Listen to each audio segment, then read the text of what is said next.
కరువు కాటు నుండి గట్టెక్కడం కోసం జనం పడరాని పాట్లు పడుతున్నారు.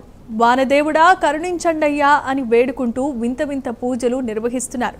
ములుగు జిల్లా దేవునిగట్ట పైకి ముళ్ల బాటలో నడుచుకుంటూ వెళ్లిన గ్రామస్తులు పూజలు నిర్వహించి గ్రామస్తుల కప్పల పాయాసం నాకుతూ మొక్కులు మొక్కుకున్నారు. గ్రామదేవత ఆవహించి వారంతా పూనకాలతో ఊగిపోవటం ఈ మొక్కుల్లో ప్రత్యేకతగా నిలుస్తోంది.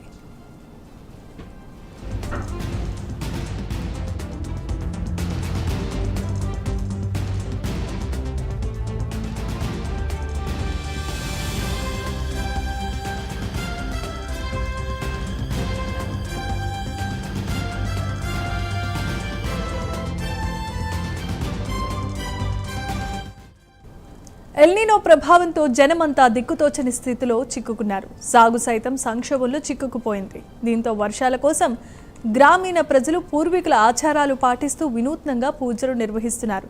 ములుగు జిల్లా కొత్తూరు గ్రామ పరిధిలో దేవునిగుట్ట లక్ష్మీ నరసింహస్వామి ఆలయం వద్ద నిర్వహించిన వరద పాశ కార్యక్రమంలో గ్రామస్తులంతా పాల్గొని గ్రామంలో బోర్డ్రాయి వద్ద జలాభిషేకాలు చేసి తడి బట్టలతో గుట్టపై లక్ష్మీ నరసింహస్వామి ఆలయం వద్దకు చేరుకున్నారు. గ్రామ దేవత ఆవహించి పూనకాలతో ఊగిపోవటం ఈ వేడుకల్లో ప్రత్యేకతగా నిలిచింది.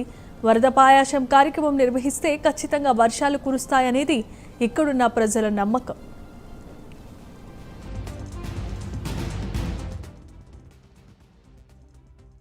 దేవునిగుట్ట జెండగుట్ట అంటారు. 50-60 సంవత్సరాల కాడ నుంచి మేము వానలు లేకుంటే వరద పాశం అని పొత్తాం.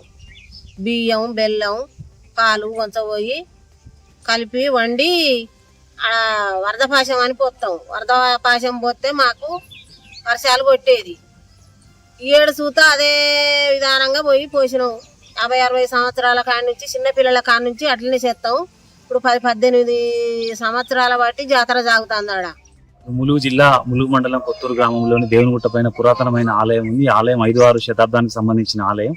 ఈ ఆలయంలో శ్రీ లక్ష్మీ నరసింహస్వామి కొలువై ఉంటాడు. ఇక్కడ మేము గత పూర్వీకుల నుంచి కూడా ఒక ఆచారం ఉంది. అదేంటంటే ఈ జూలై తొలకరి మాసంలో అక్కడ మేము వరదపాశం అనే కార్యక్రమం నిర్వహించడం జరుగుతుంది. ఈ వరదపాశం అనేది ఎందుకంటే ఇక్కడ వర్షాలు పుష్కలంగా పడి పాడి పంటలు అనేది సమృద్ధిగా పండాలనేది మేము ఈ కార్యక్రమం చేయడం జరుగుతుంది.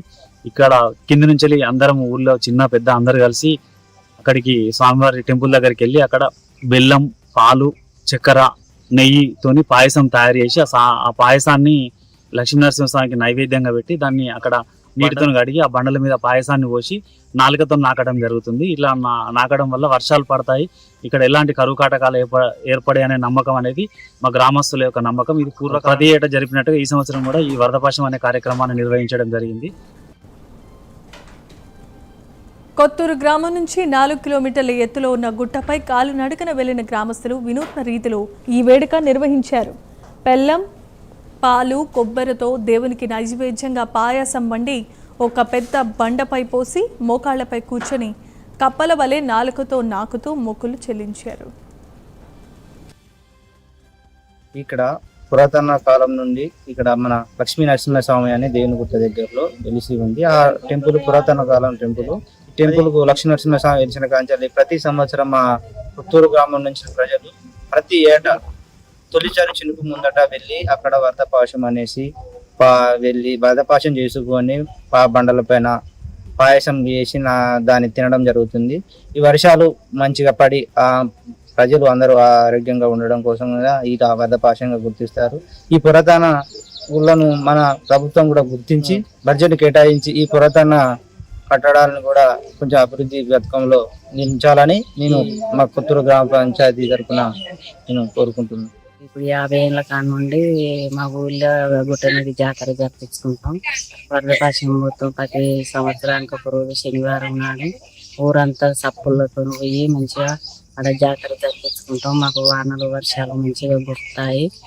వర్షాలు పోసే వల్ల మాకు వర్షాలు బాగా గుర్తాయి. ఈ సంవత్సరం వర్షాలు లేవు, మస్తు ఇబ్బంది అవుతుంది. ప్రతి సంవత్సరం మాకు మంచిగా పంటలు మంచిగా వండేటి. ఈ సంవత్సరం అసలే వర్షాలు లేవు మాకు.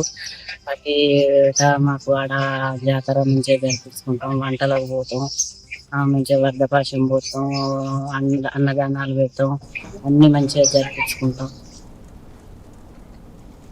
ఇలా నైవేద్యం సమర్పించి నాలుగుతో నాకటం వల్ల వర్షాలు సమృద్ధిగా పడతాయని ఇక్కడ ప్రజల నమ్మకం. ఊరంతా కప్పల్లాగా బండ పాయాసం నాకటం ఒక విచిత్రమైన మొక్కుగా కనిపించింది.